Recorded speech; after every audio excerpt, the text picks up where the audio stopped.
जी बच्चों अस्सलाम वालेकुम। So what we are starting today. अच्छा, हम लोगों ने ब्लॉक 8 की माइनर सीरीज स्टार्ट की हुई है, ठीक है।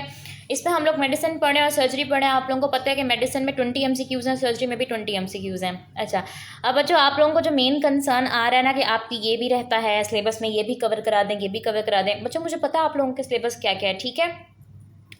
और मैं जो ना आप लोगों को पढ़ा रही हूँ प्रायोरिटी वाइज में। ये नहीं कि हम रिमेटोलॉजी पकड़ें तो A to Z तक हम सारी रिमेटोलॉजी पहले कवर करें, उसके बाद हम किसी और सब्जेक्ट पे जाएं, क्योंकि बच्चों 15 डेज़ हैं, हमारे पास लिमिटेड टाइम पीरियड है। तो हमने इसके अंदर वो चीज़ें कवर करनी है कि उसमें आपका जो है ना 95% of the minor session cover हो जाए और आप लोगों से MCQs भी अटैम्प्ट हों। सिर्फ पढ़ना मकसद नहीं है, सिर्फ सिलेबस कवर कराना मकसद नहीं है। कवर कराना हो तो फिर मैं तो आपको स्लाइड भी भेज सकती हूँ, ऐसे नोट्स भी भेज सकती हूँ, रीड भी कर सकती हूँ। मसला ये है कि वहाँ पे आपसे MCQs तो अटैम्प्ट हो रहे हो ना, आपको इतना आता हो। तो इसीलिए हम हर सब्जेक्ट का मोस्ट इंपॉर्टेंट पार्ट पहले पढ़ रहे हैं। बाकी चीज़ें अगर रह भी जाएंगी मैं आप लोगों को वीडियोज़ प्रोवाइड कर दूँगी, या मैं एटलीस्ट आप लोगों को नोट्स तो प्रोवाइड कर ही दूँगी, ठीक है। सो रिमेटोलॉजी के हमने जो जो एलोस पढ़े हैं ना बच्चों, इसी से ही पेपर आएगा, इसके बाहर पेपर नहीं आता इंशाल्लाह। बाकी मैं आप लोगों को बता दूं कि मेडिसिन के आगे जो 20 MCQs लिखे हुए हैं ना, इसका मतलब ये नहीं है कि जिसके ऊपर सिर्फ मेडिसिन लिखा हुआ है, जैसे इंटरनल मेडिसिन सब्जेक्ट का नाम है तो सिर्फ इसी के। मेडिसिन का मतलब है कि मेडिसिन और उसके अलाइड जो भी ब्रांचेज है ना, जैसे रीमाटोलॉजी है, रेडियोलॉजी है, वो सारी मेडिसिन के अंदर ही आएंगी। तो अगर आपके मेडिसिन के MCQs का पोर्शन आएगा तो उसमें किसी भी पोर्शन से MCQs आ सकते हैं, ठीक है। वो पीडियाट्रिक मेडिसिन भी हो सकती है, वो रेडियोलॉजी भी हो सकती है, वो इंटरनल मेडिसिन भी हो सकती है, वो मेडिकल ऑन्कोलॉजी भी हो सकती है, ठीक है। Same the case with surgery. जैसे हम ऑर्थो पढ़ रहे हैं तो वो नाम उसका ऑर्थोपैडिक है, लेकिन वो आती सर्जरी के अंडर है, तो सवाल उसका सर्जरी के पोर्शन में ही आएगा, ठीक है। सो रिमेटोलॉजी मैंने आप लोगों को मेजरली कंप्लीट करा दिया। इंटरनल मेडिसिन का जो मॉड्यूल 17 है उसमें जो इंटरनल मेडिसिन है उसके 3 एलोज हैं, pyrexia of unknown origin, sepsis and septic shock और मेनिंजाइटिस। 2 एलोज हम पढ़ चुके हैं। आज हम लोगों ने पढ़ना है सेप्सिस और सेप्टिक शॉक के बारे में, ठीक हो गया। रिगार्डिंग जो वीडियोस हैं आप लोगों के जो क्वेरीज आ रही हैं तो बच्चों वो मैं अपलोड कर रही हूँ यूट्यूब पे, जिसका जो रह गया वो वहाँ से देख सकते हैं। मैं आप लोगों के साथ लिंक भी शेयर कर दूँगी वंस इट्स कंप्लीटेड। बेहतर यही है यार कि आप लोगों ने अगर पैसे दिए हैं ना तो आप लोग लाइव सेशन लो। लाइव की बात और होती है, वीडियोज़ जो होती हैं वो पड़ी रह जाती हैं, उनका कोई इस तरह से नहीं होता। सो मैक्सिमम आवाम आ गई होगी अब तक। सो हम लोग जो है ना स्टार्ट करते हैं बच्चों। आज का जो हमारा टॉपिक है ना वो है सेप्सिस और सेप्टिक शॉक। इसके बारे में तकरीबन 5 से 6 एलोज हैं। स्टेप वाइज इसको हम कंप्लीट करेंगे। सबसे पहले सेप्सिस होता क्या। अच्छा, इसको हम डेविडसन से पढ़ रहे हैं, ठीक है।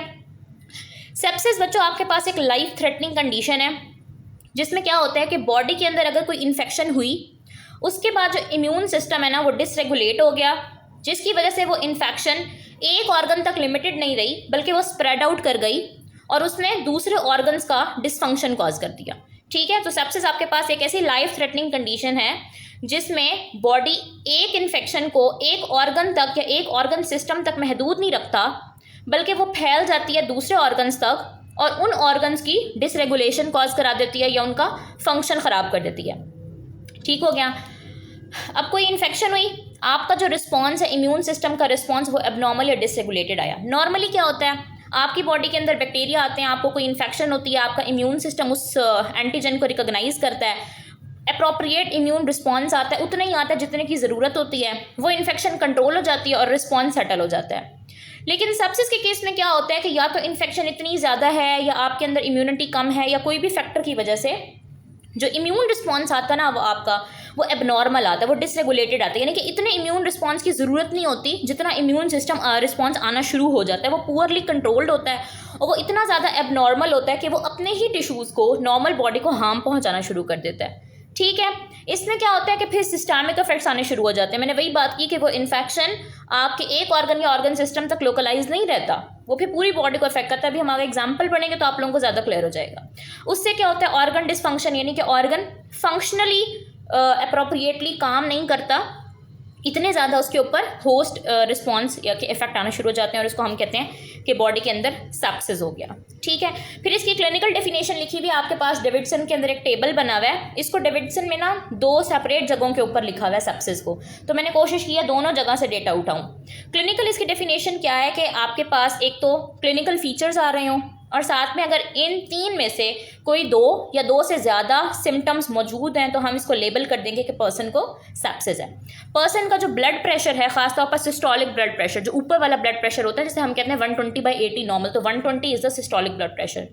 जो उसका ऊपर वाला ब्लड प्रेशर अगर वो 100 से कम आ रहा है, नॉर्मल कितना होता है 120, अगर 100 से कम आ रहा है तो मतलब उसको हाइपोटेंशन है। मतलब ये एक फीचर हो गया कि अगर उसका सिस्टोलिक ब्लड प्रेशर 100 से कम आ रहा है। दूसरा, उसका मेंटल स्टेटस ऑल्टर्ड है, ठीक है, उसका GCS 14 से या 14 है या 14 से कम आ रहा है। नॉर्मल कितना होता है 15/15 is the normal GCS। GCS क्या होता है? ग्लासगो कोमा स्केल, आप लोगों ने शायद पढ़ा हुआ भी होगा। इसे हम असेस कर रहे होते हैं मेंटल स्टेटस को, इसके 3 कंपोनेंट्स होते हैं एंड ऑल दैट।